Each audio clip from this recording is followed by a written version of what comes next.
For the latest from the Kingdom of Eswatini, we now joined on the line by Lucky Lukhele, leader of the Swaziland Solidarity Network. Mr. Lukhele, very good evening to you. Thanks for joining us. Welcome to the Globe.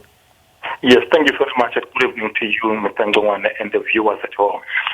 What's the latest coming from the Kingdom of Eswatini? What have you heard? Well, so far we can confirm that the number of deaths, it has now reached 54. All these numbers were killed point blank by the army of Swaziland, as instructed by the acting Prime Minister and the King. And you have more than 200 that are in hospital. Some already have been amputated. And what we've just received now is that SADC is sending back the team now to meet even those that are in the civil society and political parties. So that's where we are right now. And as the Swaziland Solidarity Network, we've just called for the arrest of King Mswati for the massacre that he has just done in Swaziland by the International Criminal Court of Justice. Okay. Yeah, Lucky, we'll get to that in a moment, but I want us to talk about the SADC delegation that we've just mentioned. I mean, they've been in the country dispatched by SADC to on a sort of a fact-finding mission there. Are you at all impressed with how the whole, fact-finding mission was handled? And because there have been complaints against this particular delegation that they were not in the trenches, they were not on the ground. They simply went to hotels and did not consult, the larger makeup of the political movement in Swaziland. Well, of course, thank you very much for highlighting that. It is true that on Sunday, the delegation by the Minister of Foreign Affairs of Zimbabwe, South Africa, led by Botswana, came into Swaziland on Sunday and went straight to the Royal Villas, a hotel owned by the King, and they had a meeting there for almost the whole day with the Swazi government.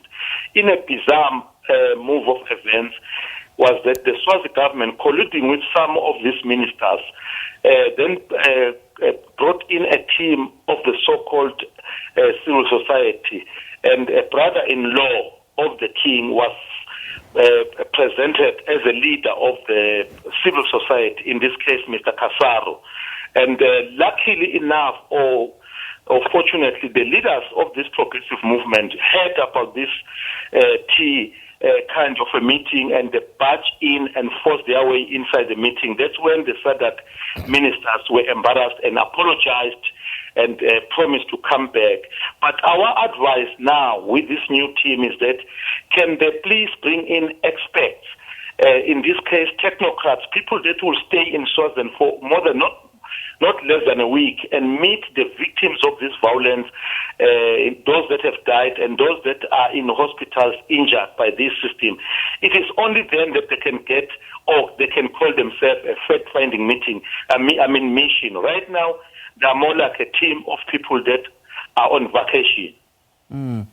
Lucky, I've been in conversation with some of legal experts, with some of the proponents of this revolution that's currently brewing in Eswatini, and I've asked them if an invitation has been extended to them by the country's authorities, including the King himself, to engage in a meaningful dialogue to end this crisis, and none of them said that they actually received an invitation. So what's your understanding of why this is the case? Why do you think the King and the country's authorities are not inviting all these political movements to the round table to discuss a way forward? Well, we don't expect an invitation from the King because this is a crisis of his own making, so there is no way that a dictator will want to have that kind of a thing. However, for SADC, for instance, they lied on Sunday to say they did not have conduct details of this pro-democracy movement. Now, we then reminded them that, for instance, they've been receiving petitions and letters since 1983. The recent one, for instance, they received today from the very same civil society and leaders. So here comes a structure that is expected to intervene and be a facilitator. Already from the word go, they're presenting lies. One of the lies, for instance, was of the president of Botswana when he confidently and publicly embarrassed himself to say at least, inverted comma, one person has died, something that was refuted by the very same regime in Swaziland that said they had killed 29, when we know that the number now is 54. So you have that kind of a standoff now, where you have SADC that claims not to have contact details of this pro-democracy movement. Up until they touch base, and some of us here in South Africa are very much ready and happy to assist them in giving them these contact details. Lucky, let's discuss in greater detail what is it that you are calling for? What is it that the political parties and the opposition movement in Eswatini are calling for? I mean, the popular sentiment is that Swazi people want to elect their own prime minister who will serve the interest of the masses, not only the interest of the appointing authority. So do you want a prime minister that is elected by the people to run the country concurrently with the monarch, or you simply want the monarchy to step aside?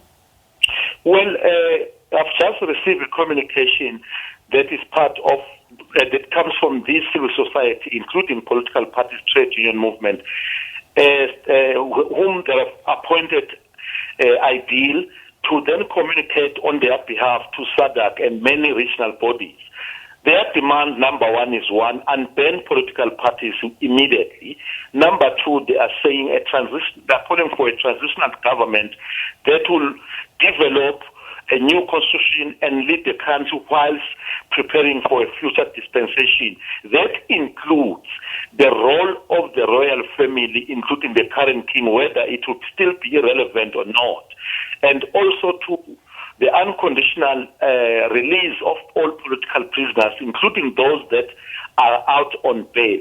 So when you look at these demands are demands that any sensible person will understand and welcome. They're very, very simple. One practical reason, for instance, the Swazi government and SADC are saying, we are ready for discussion, come in for a dialogue. Now, the problem at the door of the house that they are calling this civil society and political parties to come in, there is a pit bull right sitting there looking at them. So up until you remove that pit bull is the 1973 King's Proclamation of April 12, which bans political parties. Immediately you remove that pit bull, the people of Swaziland will be able to sit in a table with King Mswati or whosoever that he appoints to represent him, and a dialogue can then ensue. Let's talk about post-conflict Eswatini. Say, for instance, for argument's sake, the progressive movements and the monarchy do indeed get into a meaningful conversation and dialogue about this, and some of compromises and concessions are reached, and the people of Swaziland or Eswatini do elect their own prime minister.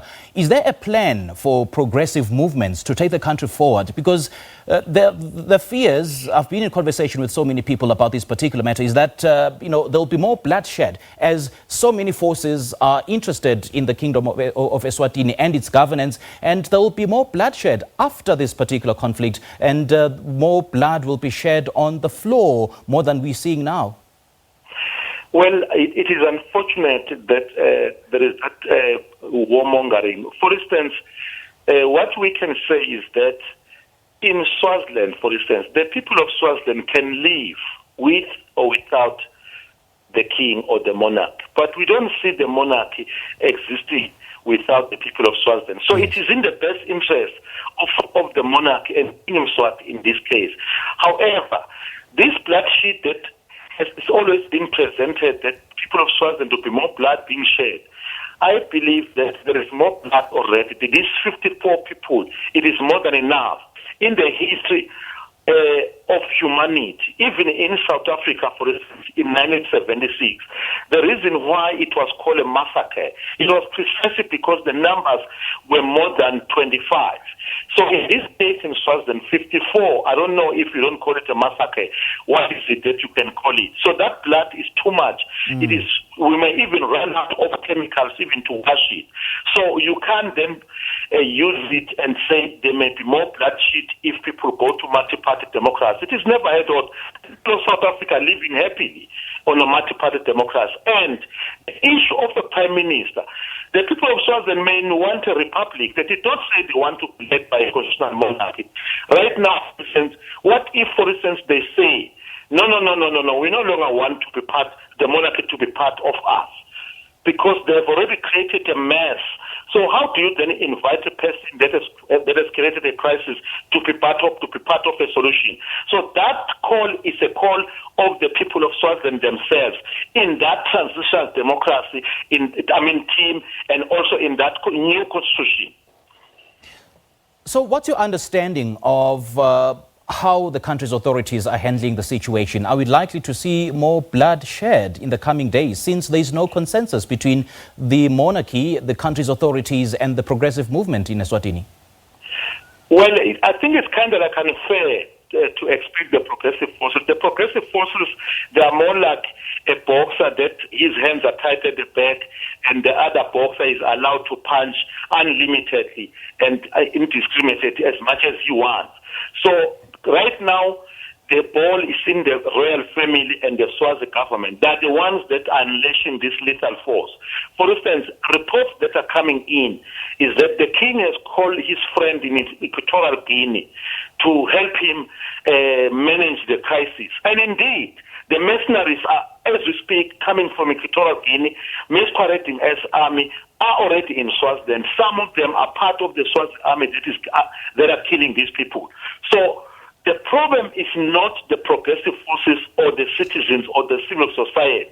The problem here is the royal family that does not want to allow anyone close to the table, because they have been looting. They have turned Swaziland into sort of like a mini farm of themselves, where each and every business, including shops like your normal Nando's, now they are owned by the king. If not the king, it is the king's children. All right, Lucky Lukhele, great chatting to you. Thank you so much for your time. We appreciate it. Thank you very much for an opportunity.